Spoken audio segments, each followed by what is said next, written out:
On the first day of Christmas, my true love gave to me a partridge in a pear tree. On the second day of Christmas, my true love gave to me 2 turtle doves and a partridge in a pear tree. On the third day of Christmas, my true love gave to me 3 French hens, 2 turtle doves and a partridge in a pear tree. On the fourth day of Christmas, my true love gave to me 4 calling birds, 3 French hens, 2 turtle doves and a partridge in a pear tree. On the fifth day of Christmas, my true love gave to me 5 golden rings, 4 calling birds, 3 French hens, 2 turtle doves and a partridge in a pear tree.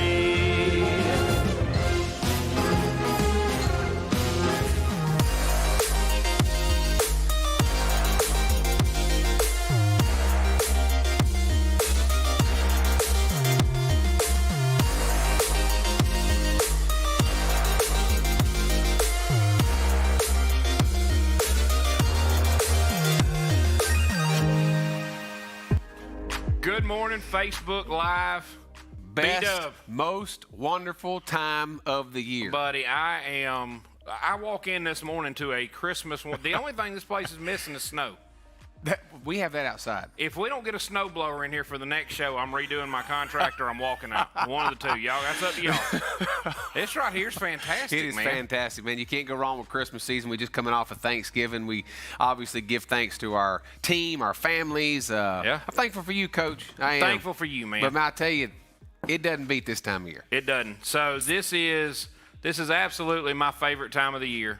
My wife has transformed our house. It looks like this. Oh, I'm sure. Everywhere I look, I think we have 8 Christmas trees in our house right now. It is unreal. And she works so hard to get it like that. And I just look at it and go, that's a lot of extension cords.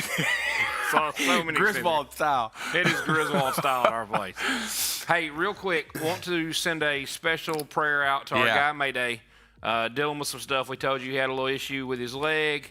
He's fighting that off. Keep fighting it off, Mayday. We will see you when you get back, man. Yeah, man. Hope you get well soon. We're praying for you and get you back up here on the show. Yeah, absolutely. All right, so now that we're into Christmas season, I got a question for you. All right. What is the best Christmas present you ever got? So the best Christmas present I've ever gotten, I think, was actually I'm gonna actually throw a wrench in this one. Oh, here we go. Because I knew it. Not only was it the best Christmas present I ever got, it was the worst experience. And I didn't tell you this before the show on purpose. It was the best Christmas present I ever got, but it was also the worst Christmas present to have to deal with. So, okay. All right, here's what happened. Back in, I'm going to say it was around 1990 or 91. Okay. I was about 12, 13 years old. I was big into baseball cards. And I had collections after collections. I still have some of those in our attic today. My wife's like, you got to get rid of these. I said, I can't. They're full collections. That's right. So I wanted to collect baseball cards. Well, come to find out, I had asked for a 1986 Topps baseball set. Okay, this had the Bo Jackson rookie in it. Ooh. It was on fire. This set, and my parents got it for me. I didn't know that at the time, and come to find out, I was walking in our backyard. We had a creek behind our backyard, so every time it would flood into our backyard. Yeah. On the other side of the creek was basically a bunch of woods. So I'm back there walking, me and my brother one day, and I see these baseball cards laying everywhere, all over the place. And I'm like, what in the world is this? I start looking at it, and it's 1986 Topps baseball set. Did they fall out of Santa's sleigh? Yeah, I guess. So I start picking these things up, and I'm trying to recover them. And I went and showed my mom. I'm like, Mom, look at this. I asked for this for Christmas. And so she's panicking because she didn't know what had happened. Come to find out, someone had broke into our home. Oh, no. They had taken the gifts out from under the tree. And they had, I guess they were about to get caught because we found our back door was unlocked. Oh, no. And they had taken this baseball set of cards and destroyed them all throughout the woods. And then you started the restoration process. Absolutely. And that is how Servpro got in your blood forever, and you could never let it go. That is exactly what happened. Good grief, man! That had potential to be an amazing story, and all of a sudden it turned into heartbreak. What about the worst gift? Did you ever get anything bad? I did get a bad gift one year. I was actually I was at my grandmother's house. God rest her soul now, but I got this gift, and I don't even remember exactly what it was, but I do remember my grandmother didn't have a lot of money. And so she got we had 15 grandkids, in our family. And so one day she'd ask us all to open this thing at the same time. And it was like a little hand warmer thing, something like that. And so I was like, I opened this thing up, and I asked the whole family, they're all watching the grandkids open this gift, and I said, is this really for me? Yes, you did. And of course, the air was sucked out of the room, but it was it was green, had red writing on it, and I thought it was a joke. Yeah. But it was actual gift from my grandmother, and I felt terrible. And you ruined Christmas. Ruined it. Just like that. Ruined it. That's how what was the best one you ever got? Well, when I was a kid, I did get the whole He-Man set. It had the little She-Ra? You had She-Ra too? It had the Castle Grayskull carrying case where all the little men sat in it. That was fantastic. Heck yeah. I'll tell you a great one I got is that this season, my present this season is the fact that I'm going to come out on top on these football picks we've been doing. Oh, he went there. Do you know the worst one? The worst one I ever got, though? What's that? It's a tie. I had two. The worst gift I ever had is a tie between one year I got a straight piece of coal. That was it. I just got coal. You were a bad kid. Listen, baby, you hear about people getting coal for Christmas. I 100% got a piece of coal for Christmas one year. And then my mother-in-law, God rest her soul, she was as sweet as she could be. And she was the same way. She would buy everybody these gifts because to her it was quantity, not quality. That's right. She wanted you to have a bunch right. of stuff. But I did get a pair of Auburn socks one time that I come to find out they were women's socks and they were size 4s. And I wear a size 13 in men. Fit on the big toe? Big toe? It was. It looked like ballet slippers. And that was fantastic. I wish you'd taken a photo of that. Oh, I think we still have them. I think they're in a closet somewhere at the house. So, dang. Real quick, we need to get into this because I want to talk about how last week on our picks, we had our guy, Deputy Fire Marshal, whatever you want to call, Adam Bomar was in here. And Adam was giving us tips on, fire safety and those things. Really good, by the way. Really good tips because it's that time of the year. Guys, Adam is so much better at giving you fire safety tips than he is at picking ball games that you need to go back to the clips last week and watch what he tells you. Really could go a long way in helping you guys this fire season. Yeah, and honestly, to set that up too, you can go on Facebook, you can go on YouTube and check that out. That entire clip was probably about 4, maybe 5 minutes in total length. So if you don't watch anything else from last week, go watch those fire tips because it could save a life, and that is the most important thing. You can absolutely skip his picks though because they were not very good. He went 5-5. I'm sorry, Adam. It just is what it is. You're way better at golf. That's all right. Some people, the world needs piano players too. That's exactly right. That's a great way to put it. That's a great way to put it. So I had a baseball coach told me that one time. I got out there and tried to play baseball, and he said, "Fennell, the world needs piano players too. Baseball's not your thing." All right, man. I got you. Hey, speaking of fire tips, Coach, we had, obviously it's Christmas tree season, right? I mean, people are getting trees all over the place. And I heard somebody ask me the other day, they were saying, well, what about these fake, I'm going to call them fake trees, which is obviously what something like this is. And these things can still cause fire damage. If think about this, it's powered. So it could be an electrical socket. It could be the lights or the actual cable to the lights, the plug. So you could have a wife who wraps 42 strands of lights around one tree. I'm not pointing fingers. I was going to say, do you know someone like that? I'm not pointing fingers at anybody in particular. But here's the thing. Well, I mean, my family knows, my wife and my kids are like, why do you keep unplugging all this stuff at night? And I said, because you don't know the amount of times that we have gone into homes or businesses where somebody has left a tree plugged in overnight thinking that it's a fake tree, and it is, with LED lights or whatever. Sometimes the power surge can come through and they get hot, and man, these things go up, these needles go up fast. So if you have a real tree, again, we talked about this, he talked about this last week specifically, but if you have a real tree, keep it watered. Because if you don't keep it watered, you're going to have issues. These LED lights, again, they may not get as hot as you think they will, but they will get hot. They're still pulling power. That's exactly right. Absolutely still pulling power. I spend the last 8 to 10 minutes of every night of my life right now unplugging stuff as I go to bed because my wife is like, look how beautiful it is. I'm going to bed. Yeah. And then it's like, all right, well, Dad's out here unplugging the Christmas tree out front and the 12 Christmas trees in here and the snowman in the backyard. So get your stuff unplugged before you go to bed. Be safe, guys. We don't want to have to, hear about a fire that you've had. But in the event that you guys do have an issue, you know how to reach us. You can get in touch with us. Let us come out and help you. Anytime, day or night, 24/7, 365. We got guys on call all the time. Speaking of, I'm your on-call guy this week. Yeah. So starting this afternoon, if you call in after hours, you're going to get to talk to this lovely face. So let's assume that you do have a fire or smoke damage at your home or business, okay? First thing you want to do, make sure, like Adam talked about this last week, have a fire extinguisher close because you need to put that fire out.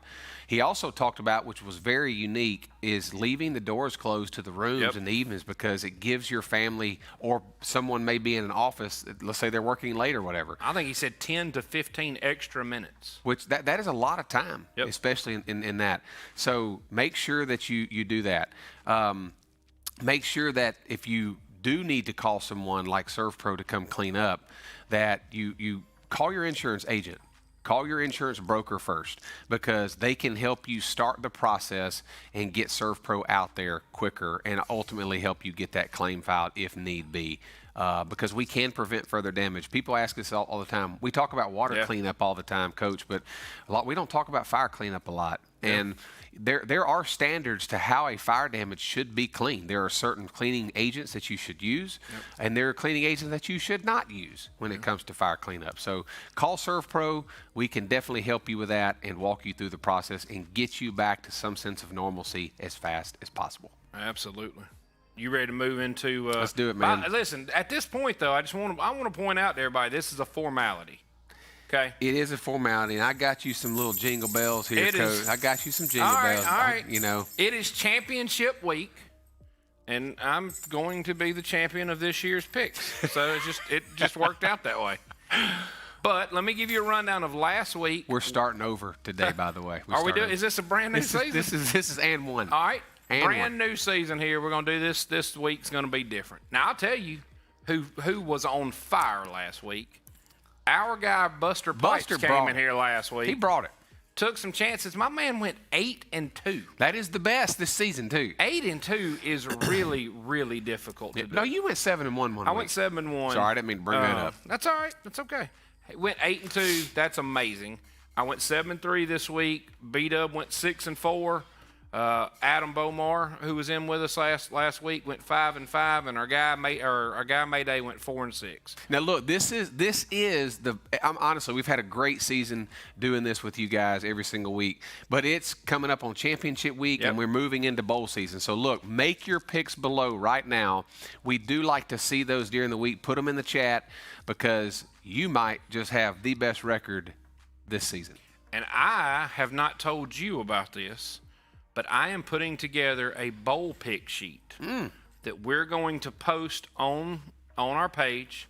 We're going to let all of our people go in and pick all the games. And this season, I want to have a contest for the bowl pick sheet. Nice. I want to see who does the best. Who out there is the best at picking ball games? And you're going to have, because there's like 34 bowl games. Yeah. You'll have 34 they keep games. adding them every year. It is unreal. There's a lot of them. So the Cheetos Bowl. We ended the regular season this time with my man. You edged out Mayday Malone. Yes.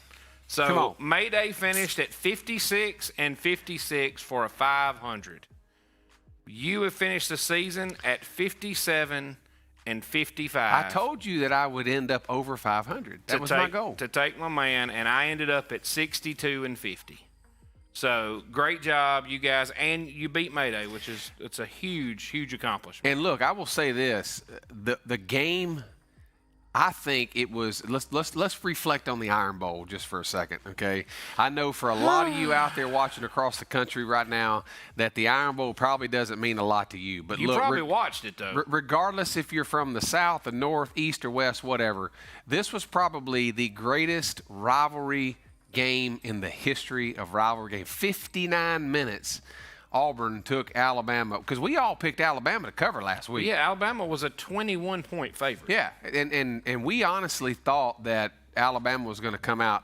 Auburn's defense was solid the whole game, but at the end of the day, they didn't win. So, you know, that's what matters. But congrats to both schools. Phenomenal game. Ohio State-Michigan game was a great game. Lot of good ball games. Michigan absolutely took Ohio State to the tank last week. I heard an ESPN guy say last week that this may have been the best rivalry week overall in the history of rivalry weeks. Oh, Penn State, Michigan State. They all went to the wire. They were all great ball games.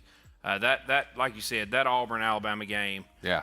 I haven't seen an Auburn defense play like that in 10 years. Oh, yeah, absolutely not. And laid it all on the line, and kudos to Bryce Young from Alabama, because when he had to have it, he got it. 97 yards in like a minute to go down the field and score the winning touchdown, or score the touchdown that tied the game, which eventually made them win the ball game. Yeah, so I got a question for you. We hadn't even talked about this yet. Oh, here we go. Do you think that Bryce Young has secured the Heisman after that final drive?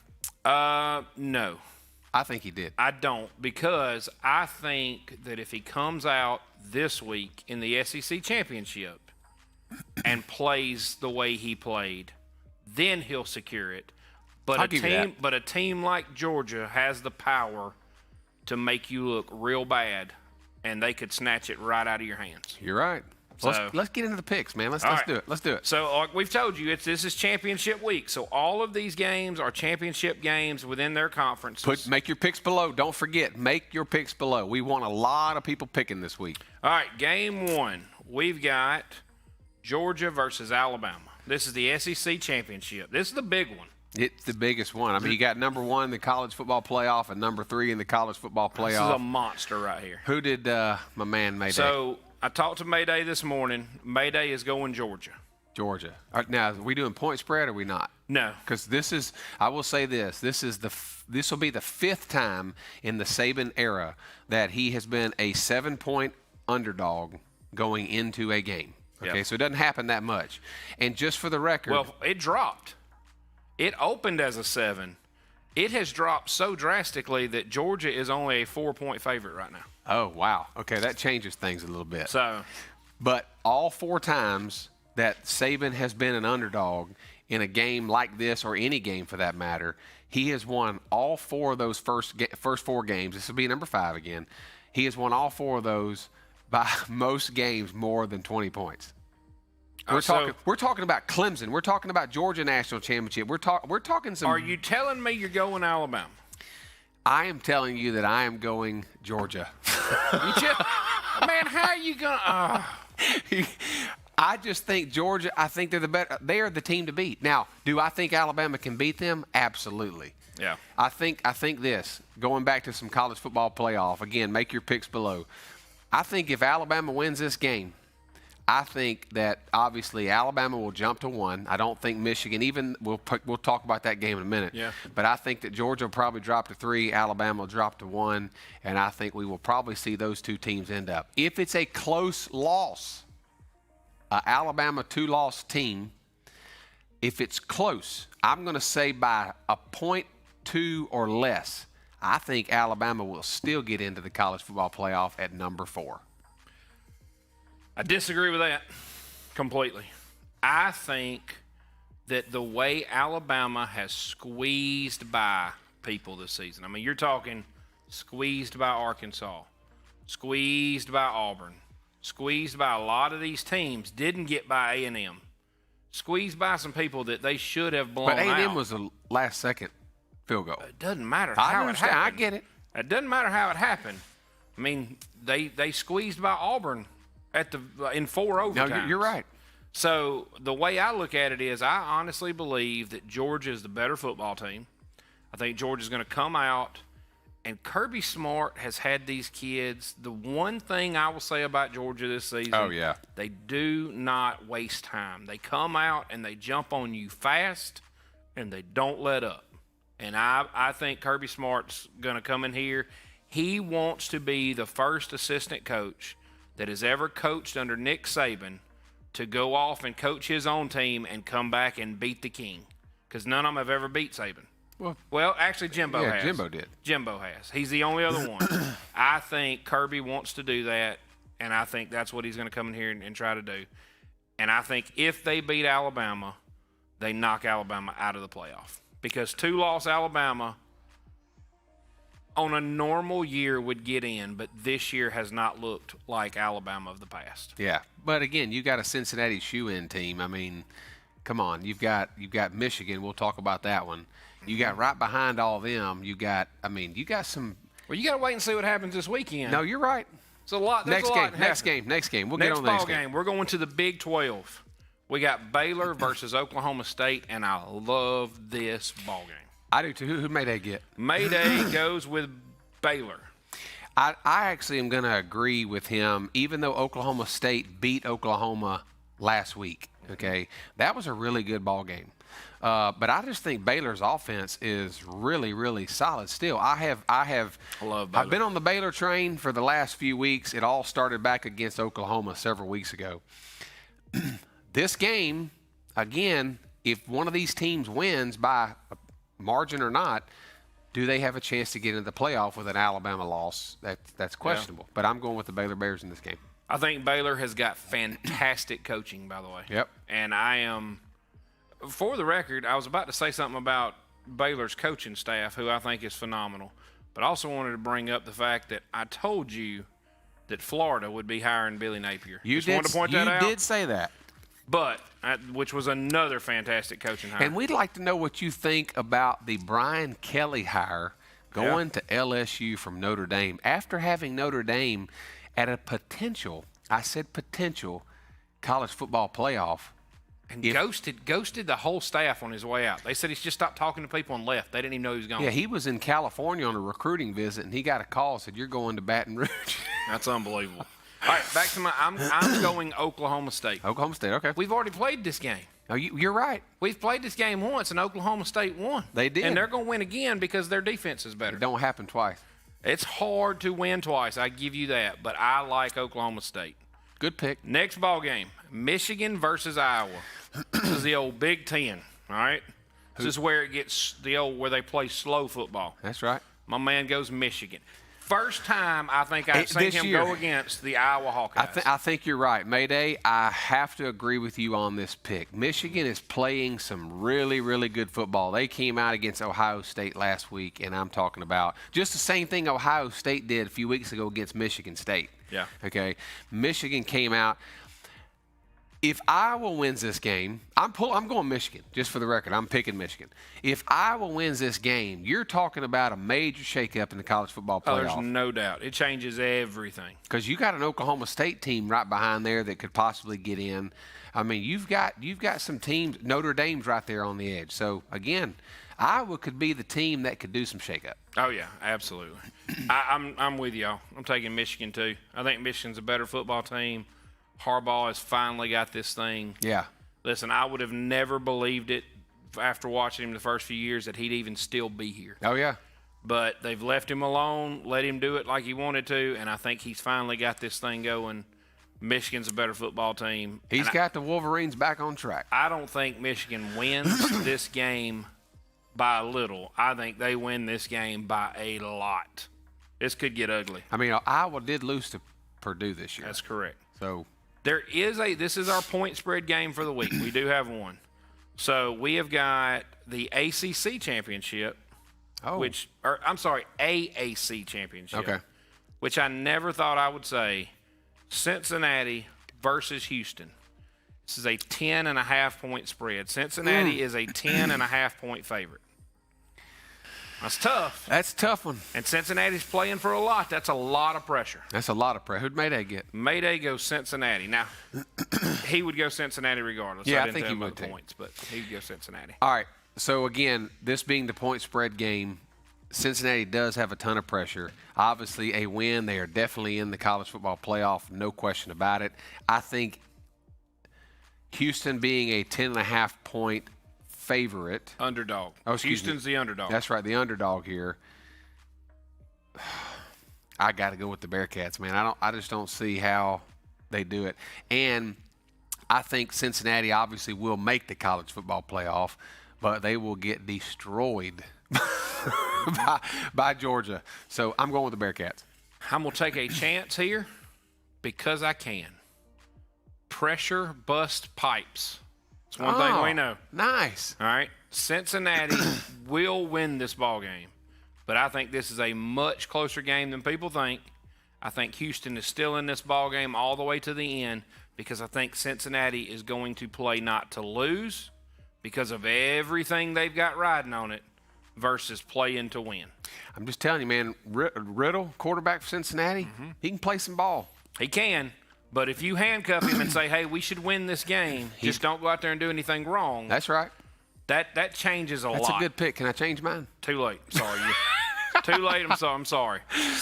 Well, man, that's our picks for the season. Hey, look, speaking of picks for the season, going back to at the end of this month, we can finally say this month now, December the 28th, do not miss the Servpro First Responder Bowl. Yeah. Speaking of first responders, we just want to say thank you to all that you do to protect, serve, and care for our communities, because without you, we can't do what we do every single day. You guys take care of us, and we just want to say thank you. Also, NBA and the NBA G League are doing a first responder nights at a lot of their games across the country. Go support. If you're anywhere near an NBA team or an NBA G League team, go support that game that night because it's going to be phenomenal what we can do to help just say thank you to our first responders. So, look, December 28th, First Responder Bowl, Servpro game will be in SMU Stadium in Dallas, Texas. Tune into that game. I believe it's a 1:30 or 2 o'clock start time. Guarantee you it's going to be a good ball game. Going to be a really good ball game. In any of the ESPN bowl, any of the bowl games for that matter. But go support, watch the Servpro First Responder Bowl. There are a lot of things that Servpro does during that game to give thanks to our first responders. So you don't want to miss that. Tune in. Absolutely. Another great show, man. Love it, man. I'm always happy to be here, and I'm probably going to sit around after the cameras go off and just sing Christmas carols. And if we can get the fireplace put up here, I'm just going to sit in here and sing Christmas carols. May put off a little heat. Only one question I got to ask you before we go off the air. All right, what you got? Why did you go with Halloween drinks today? I didn't go Halloween. That's purple and orange. Just so you know, this is one of my absolute favorites. Or is that yellow? This is a chewy cherry sweet tart. There's nothing Halloween about that. That's like amazing. It, man. Hey, look, anytime, day or night, 24/7, 365, Servpro, your local Servpro is available. Call us all the time. We are always here to help.